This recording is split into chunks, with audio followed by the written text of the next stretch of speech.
Let's go ahead and look at the way too early rankings for the SEC.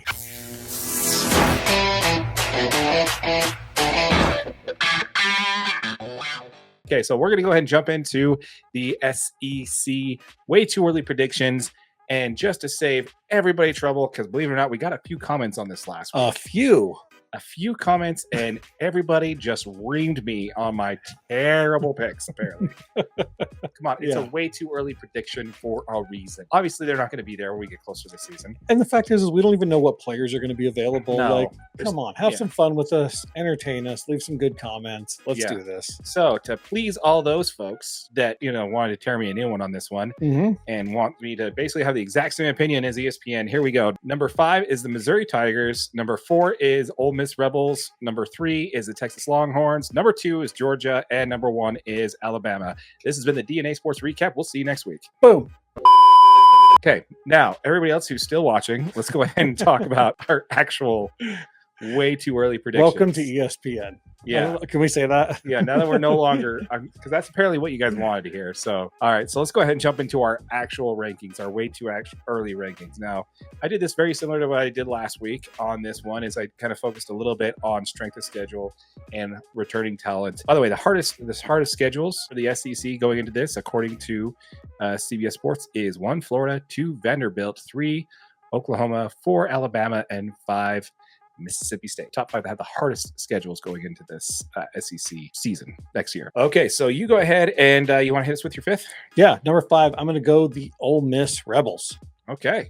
Yeah. Yep. They're returning some good players. I think that Lane Kiffin's got the program heading in the right direction. They had a really good season last year. They won some tough games. They do got a late stretch on the tail end of the schedule, right? They got Georgia, they got Florida, they got Mississippi State. So and they're also at LSU, so they have some tough games on the tail end of their schedule. But I think these guys got a chance to come in and make some noise and keep being successful there in the tough SEC. Very nice. So for number 5, I got LSU. Okay. They're going to be 10-2 this season with a 6-2 in conference schedule. They're going to have with the key losses to Ole Miss and Alabama being their 2 games that I think that they're going to drop. Okay. They got Bryce Underwood as QB, ranked 2nd in the country, and they also have Dakota Moore,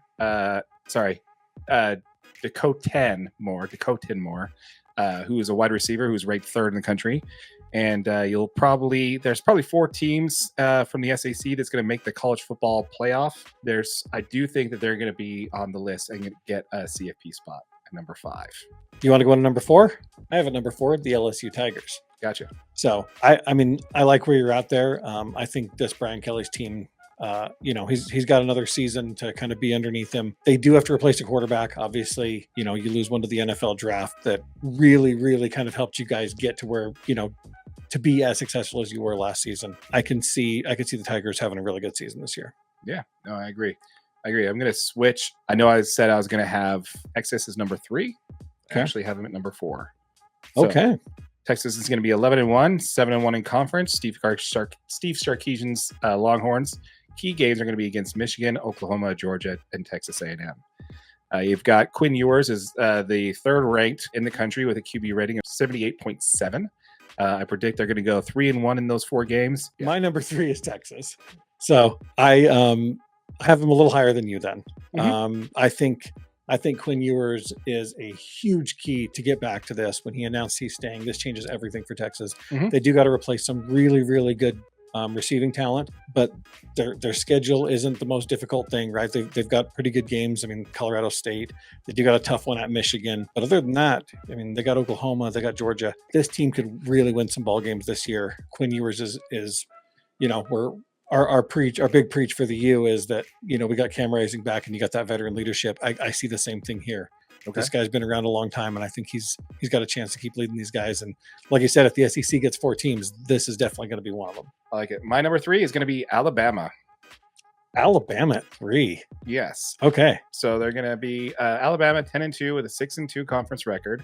I believe Kalen DeBoer is going to have a great first year in Tuscaloosa, T-Town, all my people down there. But tough games against Georgia, LSU, Tennessee, and Missouri. Are going to be the top 4 games. Yeah. Top 4 games they're going to be playing. They also have, USF as a non-conference game as well in their Yeah. schedule. Now, also, Jalen Milroe, he's ranked 4th in the country in QB rating with a QB rating of 80.5. And I predict them CFP bound. Bama to the CFP. Bama to the CFP, number 3. Book it. Put it on the Okay. board. I like it. I'm going to take Alabama at number 2. I also agree with you. I do think they will be heading to the CFP. Kalen DeBoer is a fantastic head coach. We've said it on previous episodes. These are big shoes to fill, right? Nick Saban he took this program and he made it into what the Crimson Tide is today, right? Like most people in this generation know it as Nick Saban running the Crimson Tide. Kalen DeBoer is fantastic. And if you didn't watch Washington last year, go back and watch because they play with heart. They play for each other. That's what you want on an Alabama team that's loaded with talent, top to bottom. Mm-hmm. They do get back Jalen Milroe if he can keep the starting spot. I think they got a good chance. I mean, they've got a tough game at LSU, but yeah, absolutely. I think Alabama at 2 for me. Okay, so my number 2 is going to be Ole Miss.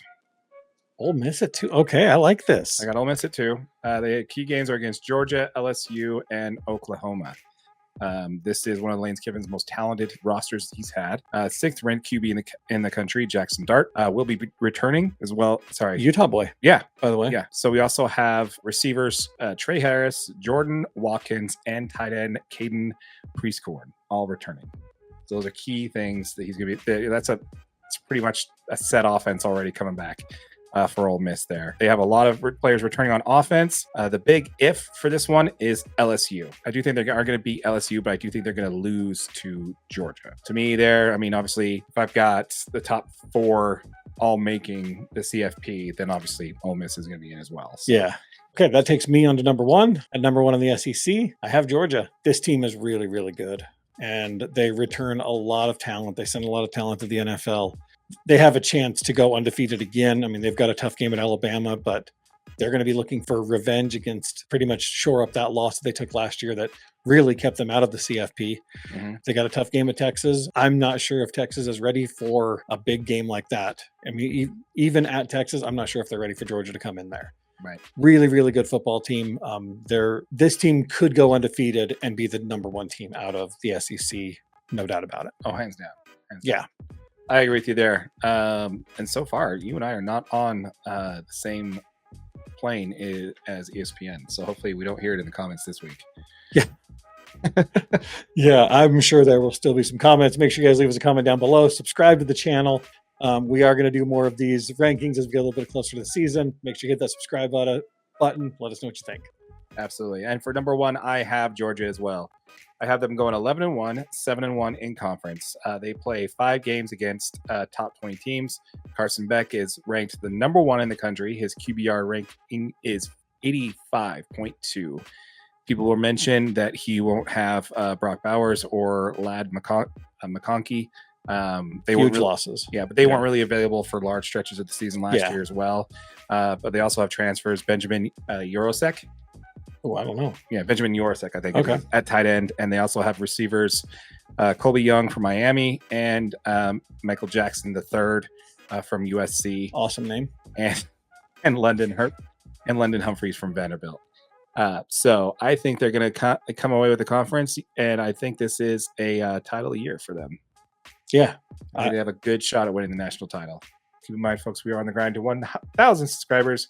We are about 200 short. Make sure you hit the subscribe button. If you have not yet, hit that notification bell so you don't miss out on the giveaway that we're giving. We're doing $500 giveaways. We're giving away the first $500 we earn in AdSense revenue back to our subscribers. So make sure you hit that subscribe button, hit that notification bell, and make sure you smash that like button. Really appreciate it. Really helps out the channel. And if you guys are watching on YouTube on one of our short videos, this is available as a podcast wherever you get your audio, and there should be a link to this playlist right here. With all that said, folks, my name is Darren. That is AJ, and this has been an episode of the DNA Sports Recap. Till next time.